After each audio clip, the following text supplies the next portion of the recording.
La plupart des femmes veulent devenir heureuses. C'est légitime, tout le monde aspire au bonheur. Mais bien souvent, comme je vous le disais, on ne sait pas par quelle boule prendre.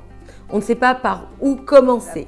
Comme je le dis régulièrement, soyez de bonnes sceptiques positives et essayez de faire ce cheminement pour comprendre de quelle manière cela vous impacte dans votre vie. Imaginons une journée lambda et vous allez vous y attacher, vous allez la regarder, la décomposer petit à petit. Dès le matin, généralement, si on n'y prête pas attention, on peut se lever avec des états d'âme, des états de stress, des états d'inquiétude.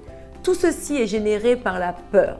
La peur de ne pas obtenir ce que vous voudriez, la peur de ne pas pouvoir vous en sortir, de ne pas pouvoir mener la vie que vous aimeriez mener, etc., etc., etc. En revanche, vous allez comprendre que c'est le chat qui se mord la queue.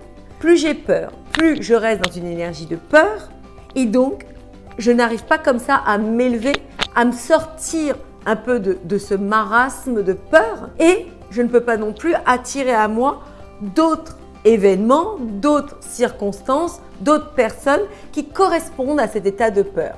Donc premièrement, se délester de la peur. Deuxième point, se délester du jugement. Nous avons le jugement facile, la critique facile. Nous allons observer les autres et émettre un jugement. Bien évidemment, ni on ne connaît l'histoire passée, ni on ne connaît véritablement le contexte, mais on juge.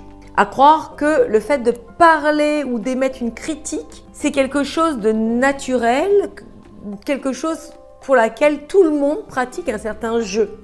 Mais c'est terriblement dommageable pour notre propre vie car ça nous coupe du flux de la vie.